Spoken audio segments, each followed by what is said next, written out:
Readers of my ethical philosophy will know that with me the foundation of morality ultimately rests on the truth, which is in the Veda and Vedanta, expressed in the mystical formula Tat Tvam Asi, this art thou, by which is meant every living thing, whether man or animal. It is called the Mahavakya, the great word.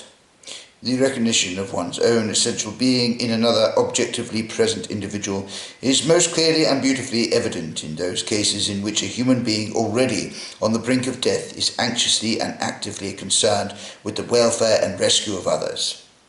Of this kind is the well-known story of the servant girl, who was one night bitten in the yard by a mad dog.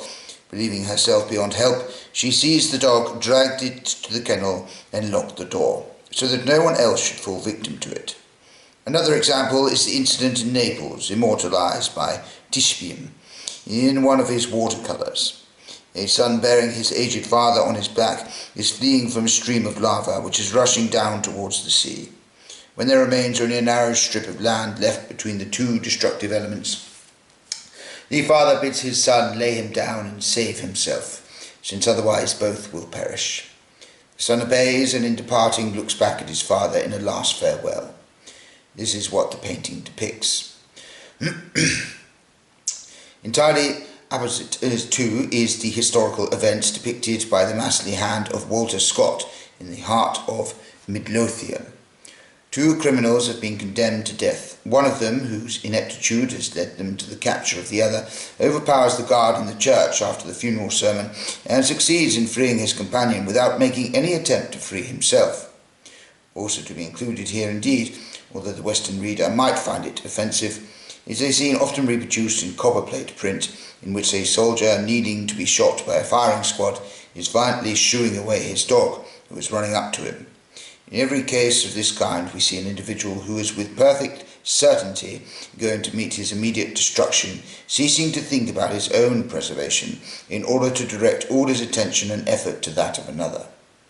What could possibly express more clearly the consciousness that this destruction is only the destruction of a phenomenon, and is therefore itself a phenomenon, while the essential being of him who faces destruction remains unaffected? He continues to exist in the other, in whom, at precisely this point, he so clearly recognizes it, as his actions prove. For if this were not so, if we had before us a being actually about to be annihilated, how could this being betray so intense an interest in the welfare and continued existence of another, as it does betray in expending its last energies to this end? There are in fact two antithetical ways of becoming conscious of one's own existence. Firstly, by empirical perception, by seeing it as it appears from without, an evanescently a small existence in a world boundless in space and time, as one among the 1,000 million human beings who run around on this earth and do so for a very brief time, renewing themselves every 30 years. Secondly, however, by plunging into one's own inner self and realizing that it is all in all and actually the only real being which, as an addition, sees itself reflected in its outward form as if in a mirror. That the former mode of knowledge comprehends merely phenomena conveyed through the agency of the principium individuationis, but the latter is a direct perception of one's being as thing in itself. This is a theory in which I am supported as regards the first part by Kant, but as regards by both parts by the Veda. And the simple objection to the latter mode of knowledge is, of course, that it presupposes that one and the same being can be at different places at the same time, and yet be wholly present in each of them. But if this is, from the empirical standpoint, a palpable impossibility, indeed an absurdity, it is nonetheless perfectly true of the thing in itself, because that impossibility and absurdity depends entirely on the phenomenal forms which constitute the principium individuationis.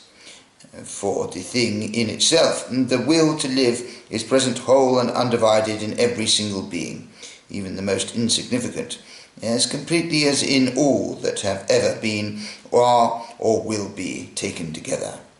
And in truth, if every other being were to perish, the entire being in itself of the world would still exist unharmed and undiminished in this single one remaining, and would laugh at the destruction of all the rest as an illusion.